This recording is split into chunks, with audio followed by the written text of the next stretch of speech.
I worked tirelessly as a head nurse to pay my younger brother's private school tuition, only for him to call me a glorified servant at an expensive dinner.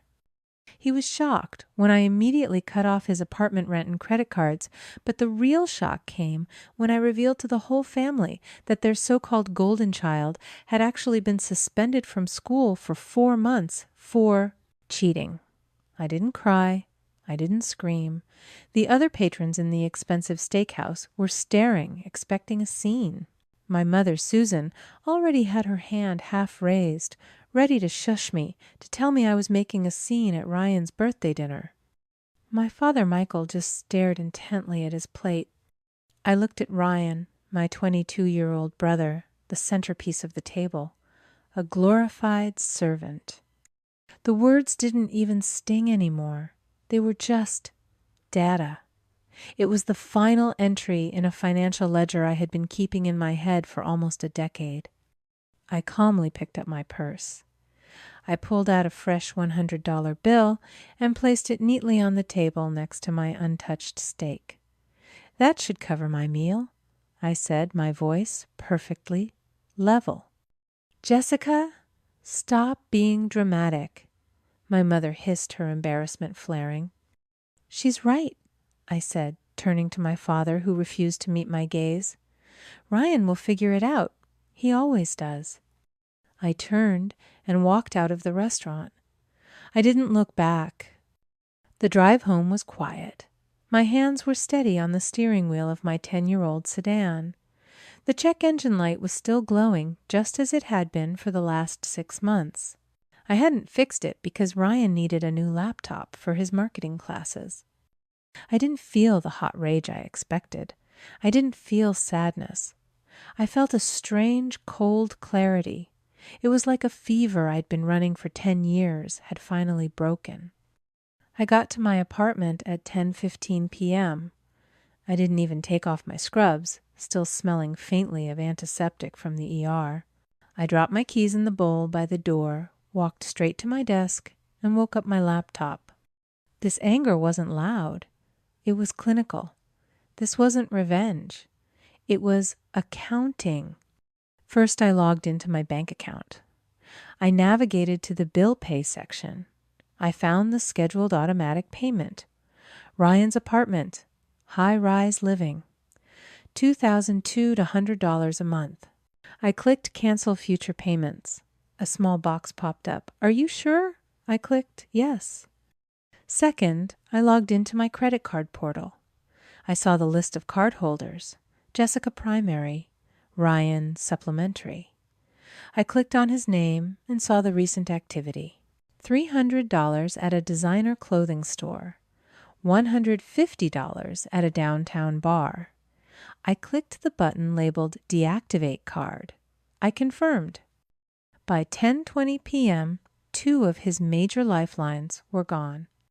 You're probably thinking, how could I do that to my own brother so quickly, so coldly? You don't understand the system. You see, in my family, we all had assigned roles. My father, Michael, was the passive enabler. His job was to avoid conflict. My mother, Susan, was the director. Her job was to manage perceptions. And Ryan was the golden child. His job was to have potential. And me, I was Jessica the caregiver, the reliable one, the strong one. I was the family's designated shock absorber. My role was simple: to work, to provide, and to be silent so that Ryan could shine. For years, I had been the silent, uncredited investor in their version of a perfect family. My 60-hour work weeks in the ER were the fuel, and Ryan's ambition was the engine. Tonight, the investor just cashed out. My sacrifice wasn't a choice. It was an expectation. As a charge nurse in a level 1 trauma center, my life is a 60-hour-a-week symphony of controlled chaos. I run on stale coffee and adrenaline. I make split-second decisions that save lives. And at the end of those brutal 12-hour shifts, I'd get into my 10-year-old sedan, the one with the rattling transmission I kept putting off fixing, and I'd check my bank account. And I'd see the transfers. $45,000 a year for his private university tuition, $2,200 a month for his high-rise apartment rent. Not a dorm, an apartment with a view. Then there were the extras. The new laptop, because his was too slow for marketing projects. The designer sneakers. The weekend trips I saw, plastered all over his social media while I was picking up extra night shifts just to keep my own head above water. For the longest time, I couldn't understand why I did it. Why did I let my own life stall? Why was I at 29, still driving a car that shuddered at every red light, still putting off my own dreams just to fund his? It wasn't because I was weak. I realize that now. It was because I was caught in the rescuer's trap. It's a psychological pitfall common in families like mine. The family assigns you a role, and you play it until you forget it's a costume. I was the responsible one. I had been programmed from childhood to believe that my value was directly tied to my usefulness. My worth was measured by how much I could fix, how much I could carry, how much I could give before I broke. I wasn't being a good sister. I was being a good function. I had confused my sacrifice with love, and in doing so, I had enabled the very system that was draining me dry. My compassion had been a luxury they'd overdrafted for years. But to understand what happened next, you also have to understand Ryan. My anger wasn't just at him. It was at the system that created him. Ryan wasn't just spoiled. He was a textbook product of the golden child syndrome. In my parents' eyes, I was the dependable, sturdy workhorse. Ryan was the thoroughbred. He wasn't just their son. He was their legacy, their second chance at the success they felt they deserved. They didn't just support him, they worshipped him. They handed him an unearned, profound sense of entitlement. They raised him to believe that his potential was a precious resource the entire family was obligated to protect, and that his dreams mattered more than anyone else's reality. He genuinely believed the world owed him this. He believed I owed him this. My 60-hour work weeks weren't a sacrifice to him. They were a subscription service, a basic utility like water or electricity that just existed for his benefit. When he called me a glorified servant, he wasn't trying to be cruel. He was just stating from his warped worldview what he thought was the simple truth. He was the ambition. I was the resource. That's the part that makes the anger so cold. I realized I wasn't just mad at him for being ungrateful. I was mad at myself for ever agreeing to the terms of the transaction. I woke up the next morning to the sound of my phone vibrating violently on the nightstand. It wasn't a single call. It was a storm, a relentless barrage of notifications. The opening salvo was from Ryan. A text message sent at 7 a.m. "Hey, my card was declined at the grocery store. Fix it." Not, "Hey, what's going on?" Not, "Can we talk?" Just fix it, as if I were the IT support for his lifestyle. I stared at the message.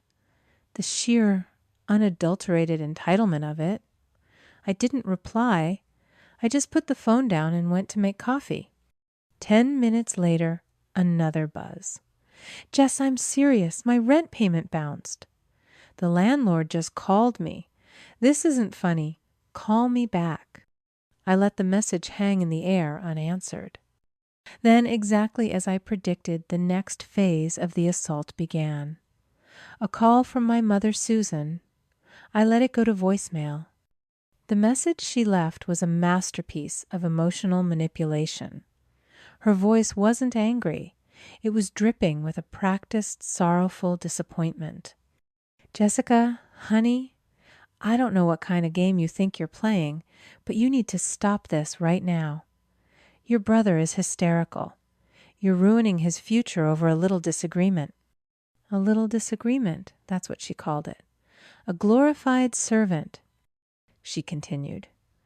You're scaring him, Jessica. You're scaring us. Whatever point you're trying to make, you've made it. Now, be the bigger person and fix this. Call your brother and apologize. Apologize. Before I could even process that, a text from my father Michael came through. The passive enabler right on cue. You are making your mother very sad. We are all worried about you. This isn't like you. Please call us. They weren't worried about me. They were worried about the system. The Golden Child's supply chain had been disrupted, and the director and the enabler were scrambling to get the resource back online. I didn't answer a single text. I didn't return a single call. I went to the hospital. I put my phone in my locker, and for 12 hours, I focused on actual life and death. I ran a code on a patient in cardiac arrest. I held a pressure bandage on an arterial bleed. I did my job. When I got home that night, exhausted, my scrubs stiff with things I didn't want to think about, I looked at my phone. The wall of missed calls and panicked texts was overwhelming. But the final escalation hadn't been to my phone. It was public. My mother, in her infinite wisdom, had taken the battle to Facebook. She had posted a vague, weepy status update for all her friends to see. It's a hard thing, being a parent. You pour your entire life into your children, and you just hope you taught them right. It breaks my heart when you see one of them forget, who raised them turning their back on the very family that loves them, praying for peace in our family. The comments were a flood of sycophantic sympathy. Oh, Susan, you're such a good mom. Thinking of you, honey. Some kids are just ungrateful. And then right there, under all the thoughts and prayers, was the comment that sealed their fate. It was from Ryan himself. He had replied to my mother's post, "Don't worry, Mom. She's just jealous. Some people just can't stand to see others succeed when they're stuck in a dead-end job. She'll get over it." Jealous. Stuck in a dead-end job. He didn't just say it to my face in the heat of the moment. He had co-signed it in writing. For the world to see, I looked at the screen, and the last traces of any guilt, any lingering sense of familial duty just evaporated. The anger was gone. All I felt was a cold, sharp, clinical clarity. This wasn't a family drama. This was a diagnosis.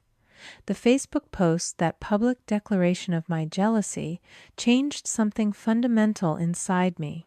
The last flickering embers of familial guilt and emotional attachment went cold.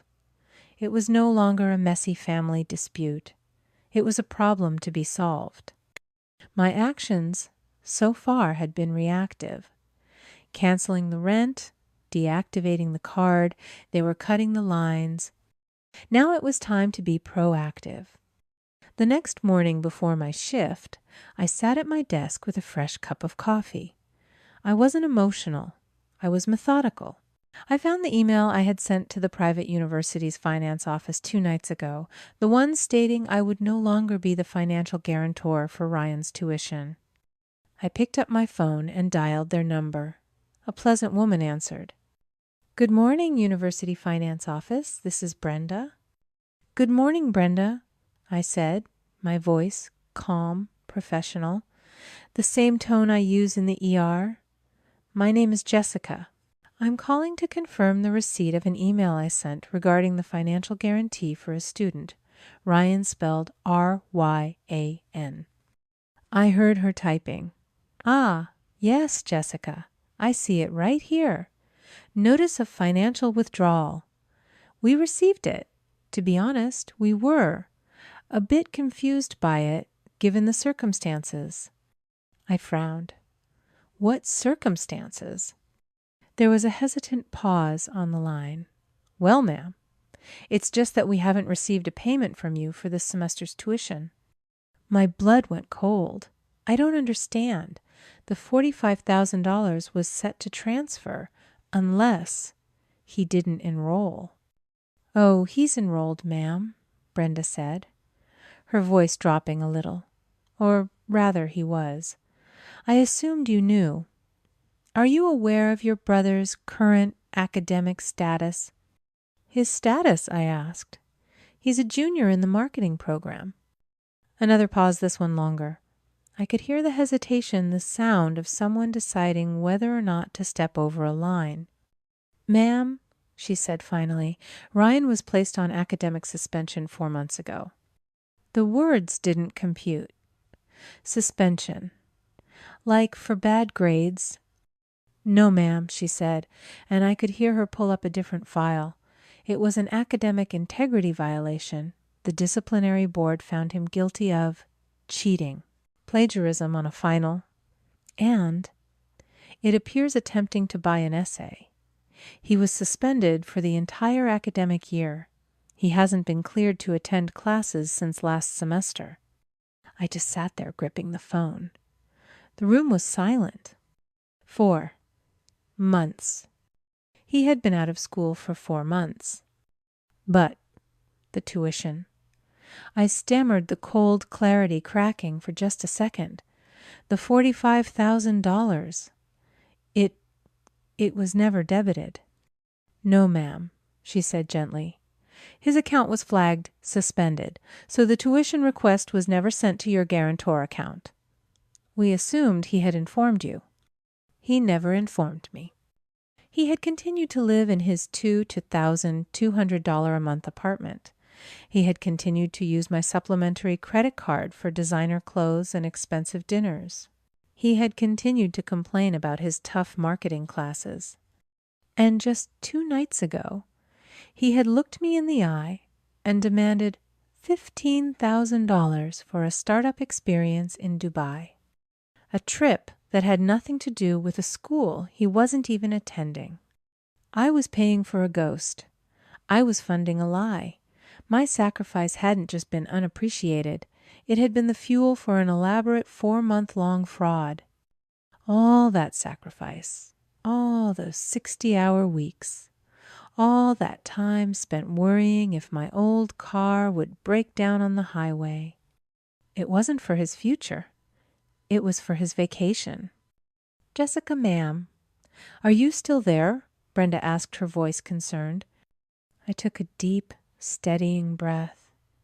The shock solidified, not into tears, but into something hard and sharp, like ice. "Yes, Brenda," I said, my voice perfectly clear, perfectly cold. "I'm here. Thank you. You've been extremely helpful." I hung up the phone. I now understood exactly what I was dealing with, and I knew exactly what I had to do.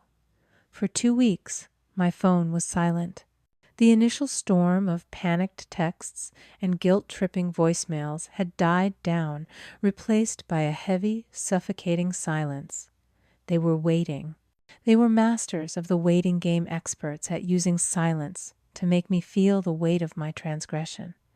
They were waiting for me to break, to crawl back, and to apologize for the mess they had created.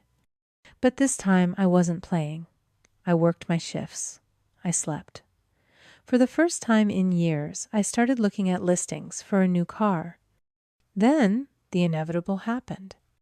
It was 11 p.m. on a Tuesday. I had just gotten home from a brutal shift and was about to take a shower when someone started banging on my apartment door. It wasn't a polite knock. It was a frantic, desperate pounding that rattled the frame. I looked through the peephole, and there, illuminated by the harsh hallway light, were Ryan and my mother, Susan. Ryan looked like a different person. The polished, confident golden child was gone. His hair was a mess. His eyes were wide with a terror I had never seen before, and he was pale. My mother looked just as bad, her eyes red, and puffy, her face a mask of desperation. I opened the door, but I kept the security chain engaged. "Jessica!" Thank God. Ryan practically screamed, pushing against the door. "You have to help me. The landlord, he put a notice on my door, a 72-hour eviction notice. He said if I'm not out by Friday, he's calling the sheriff. He was genuinely terrified. His safety net, the one he had never even acknowledged, was gone, and he was in a free fall. Jessica, please, my mother sobbed, her hands clasped together as if in prayer. Listen to him. You can't let this happen. You can't let your brother be thrown out on the street. He's your brother. He has nowhere to go. They were both talking at once, a chaotic symphony of panic and entitlement. I just watched them. I felt nothing. No anger, no pity. It was like watching a medical case I was diagnosing from a distance. The symptoms were clear acute withdrawal from a lifelong addiction to my resources. I waited for them to run out of breath. When they finally stopped panting and staring at me with desperate eyes, I spoke. My voice was quiet, clinical. Isn't he suspended? The sound that followed was absolute silence. It was so total I could hear the buzz of the fluorescent light in the hallway. Ryan's jaw, which had been flapping with panicked excuses, snapped shut. He froze. My mother's face was a terrible, beautiful thing to watch. The mask of desperate, crying motherhood melted away, and what was left was the cold, hard shock of a manipulator who just had her entire game board flipped over. Her eyes widened, her mouth opened, but no sound came out.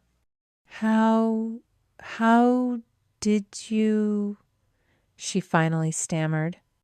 He's been lying to all of us, Mom, I said, my voice as flat as a heartline. He hasn't been a student for 4 months. Ryan just stared at me, his mask of panic now replaced with the ugly naked face of a con artist who'd been caught. Jessica. My mother started trying to pivot, trying to find a new angle of attack. He made a mistake. He was scared. He needs our help more than ever now. I held up my hand. I paid for a student, I said, cutting her off. I was funding an education. I am not funding a con artist.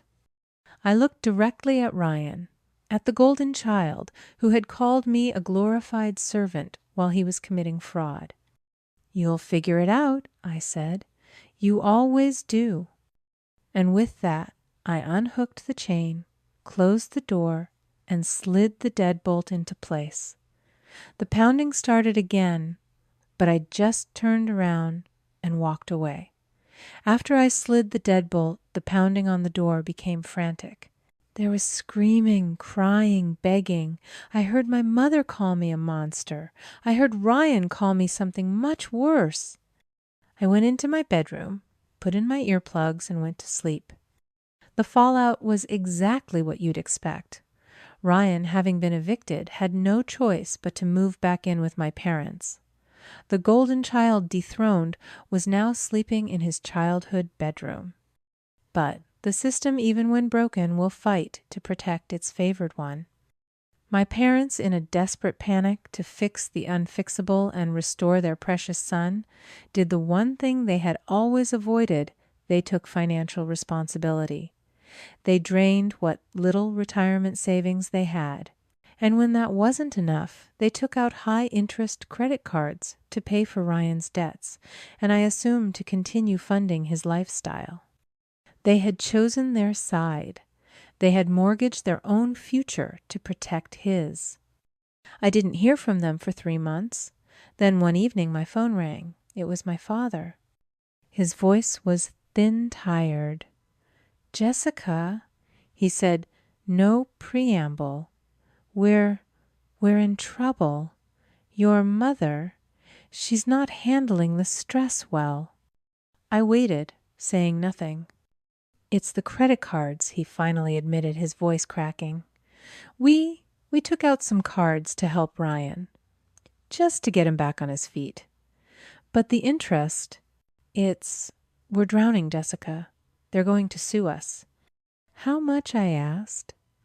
My voice flat. $25,000, he whispered. If you could just lend it to us. Just this one last time. To save your mother. Please. I thought about my 10-year-old sedan outside. I thought about the 60-hour work weeks. I thought about being called a glorified servant. No, I said. What he asked, as if he hadn't heard me. No, I will not pay for his mistakes. That is your mess, Dad.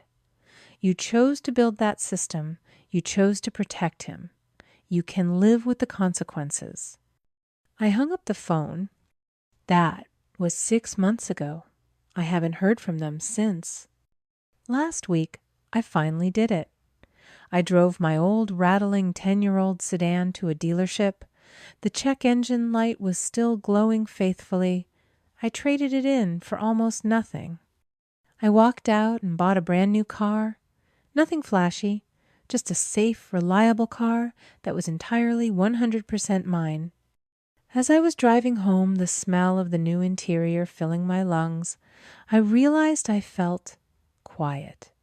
The noise in my head, the constant hum of resentment and obligation was gone. People always say that blood is thicker than water, that family is everything. But sometimes walking away from toxic blood isn't an act of cruelty. It's the ultimate act of self-preservation. It's the final necessary admission that you cannot set yourself on fire to keep someone else warm, especially when they're the one holding the match. My story is over, but I know there are so many other caregivers out there trapped in the rescuer's trap. Are you in a similar situation? Share your story down below. You are not alone.